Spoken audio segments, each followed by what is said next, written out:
Single leg dive again. He takes him over and down. Picks it right up. Drops with the lower leg. Latham working his way back toward the corner. Tags Ferris. Woo! Ferris, he didn't break quick enough. Ferris got him from behind. That's where the inexperience you were talking about came in. And Ferris really unloaded on him. He's taking advantage of it, too. And Ferris, who picked up a lot of experience himself on his Gulf Coast and Bahamas tour, hanging with that reverse face lock very hard on young Tommy. He's out in the center of the ring. He's hanging in there, but Ferris really applying a pressure on him. Referee checking to be sure that that arm is up on the chin. Satisfied that it is, apparently. And he takes Ferris over. Good move, but he can't get to the corner. Ferris really waylaid him. Caught him with an uppercut with his forearm. Slams him into Latham. Turns it over to Larry. 8 minutes gone. 7 minutes left to wrestle. At the 8-minute mark, Tommy Jr. in trouble.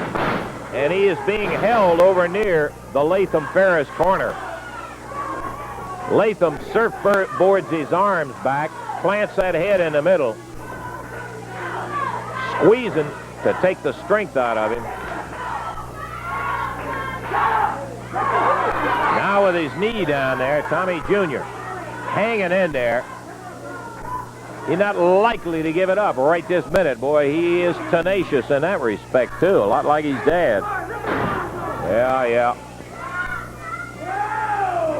Too far away to be able to tag partner Tony Charles, and Latham wants to keep it that way.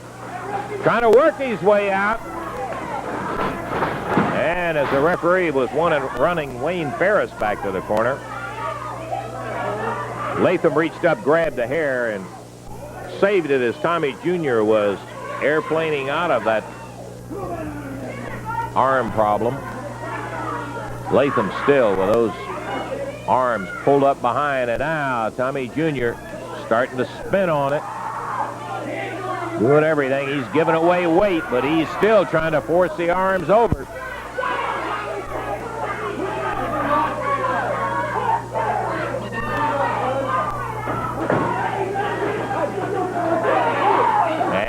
Also, Ferris runs up the line, and there, hey, and Wayne Ferris takes over from behind. Nels Tommy Jr. as he was in a position to come out of it. He is some being pounded right now by Latham and Ferris. 10-minute mark has just gone by. We have 5 minutes left. 5 minutes to go. 10 down and 5 minutes to go.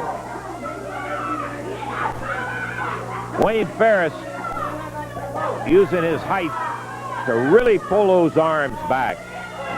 Tommy Jr. hanging in everything he has, and boy, it takes a lot to hang in when somebody's about to put your shoulder blades together backward.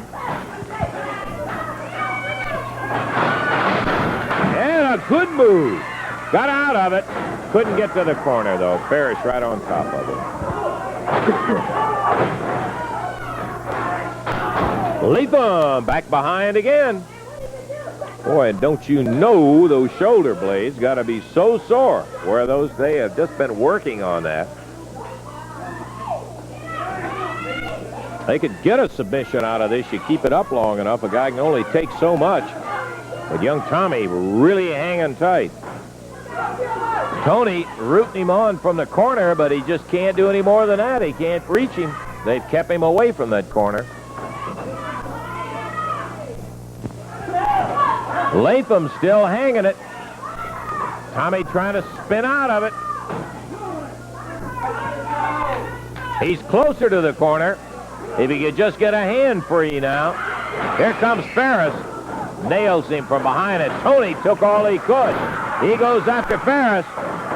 Referee trying to break him up, and Ferris outside the ring. The referee runs Tony out. Meanwhile, Latham still hanging in there. Got those arms pulled right up behind. We're running out of time on this bout. 12 minutes gone. That leaves 3 minutes in the time limit. 3 minutes left in the time period as Wayne Ferris now takes over on Tommy Gilbert Jr., who is trying his best to do the smart thing, and that's get to his corner. He needs to get out of there. And Ferris grabs him by the hair and just jerks him back. So determined, Gilbert is. He kept working his way to the corner. Ferris finally just jerked him right off his feet, and Latham takes over. It's a one-fall, 15-minute time limit bout. It's been good strategy by Latham and Ferris. They were able to get Tommy Jr. in there, and they have kept him tied up for several minutes away from the tag on Tony Charles. He goes.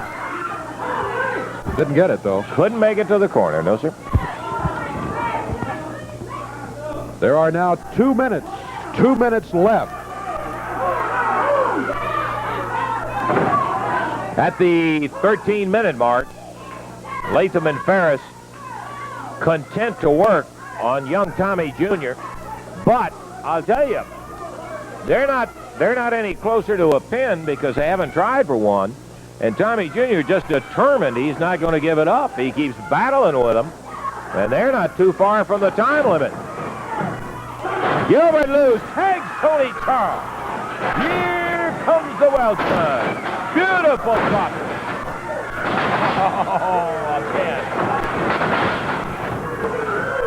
4 in a row for Tony Charles. Smacks them together. Tony gets rid of one of them. He throws Ferris out of there, leaving Latham inside.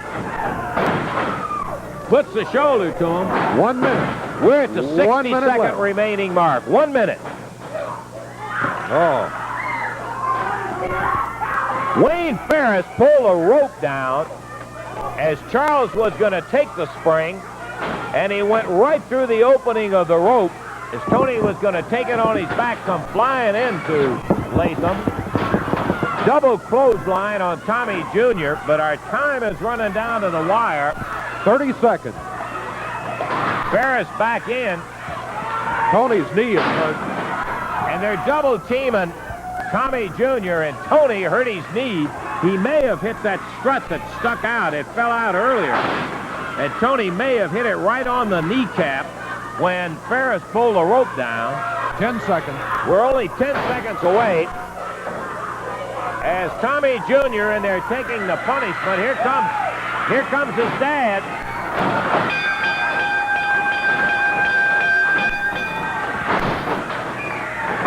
Well, the time had run out. The referee signaled for the bell to be rung, but I think the time had already rung out, and out of there they go. I guess had Tony Charles and Eddie Gilbert caught outside interference. Well, okay, that's the decision from referee Paul Morton. There is one of those situations, Dave, where I think it was in the process where I was just getting ready to ring the bell on it, where the time might have been out. So I think Tommy hit the ring just about 2 seconds before the time limit would have expired anyway. So Tommy Gilbert in there to when his son caught in between Ferris and Latham, and they were really working him over. Tony, as Ferris pulled that down, I don't know, it very well could have been the ring support that was knocked down earlier is sticking out about 1.5 feet below the ring.